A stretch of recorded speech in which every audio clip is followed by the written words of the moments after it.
The dawn had barely touched the hills when Arlen reached the boundary fence of the old ranch near Dry Hollow. It stretched wide beneath a pale sky, wooden posts leaning with age, and fields whispering under a restless breeze. This is not a tale carved in stone or written in bold ink. It is a quiet story, carried in actions, in patience, and in a promise that refused to fade. If stories like this mean something to you, don't forget to like, share, and subscribe. It truly helps this journey grow. Arlen had once heard the last words of a man named Caleb during a distant war. "If I don't return, find Eliza. Take care of her." Those words never left him. Years later, guided by memory alone, he found himself standing before a small farm where Eliza lived with her young son, Noah. Eliza had grown used to silence. Every morning she worked the land. Every evening she sat by the window, watching the horizon fade. She often wrote letters she never sent, words meant for a man who would never read them. It wasn't hope that drove her, it was remembrance. When Arlen arrived, he didn't explain much. He simply handed her an old folded note, worn with time. She recognized the handwriting instantly.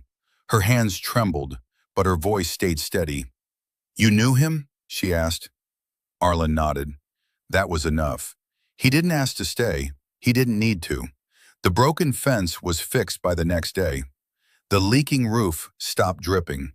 Tools were returned cleaner than before. Arlen moved like someone who understood silence better than speech. Noah watched him curiously. "Why doesn't he talk?" he once asked. Eliza smiled faintly. "Some people speak in other ways." Days turned into weeks. Without a word, Arlen became part of the rhythm of the farm. He carved small wooden figures for Noah, taught him to whistle using reeds, and left quiet signs of care everywhere. Eliza began to notice something changing, not outside but within herself. One evening, as rain tapped against the roof, Eliza sat beside Arlen near the barn. "You've done enough," she said softly. "You can leave any time." Arlen looked at her, calm and steady. "He gave me my life," he replied. "I'm just returning it." Those words stayed with her. Time passed gently. The fields grew greener, and laughter slowly returned to the house. One night, Eliza took the stack of letters she had written over the years and fed them into the fire, one by one. She wasn't forgetting, she was letting go. Arlen never tried to replace what was lost. He simply stood beside it, steady and patient. And in that quiet presence, something new began to grow. Not loud, not rushed, but real. One morning, Eliza looked out across the fields, her son playing nearby, and Arlen repairing a fence in the distance. For the first time in years, the horizon didn't feel so far away. Some promises aren't spoken again.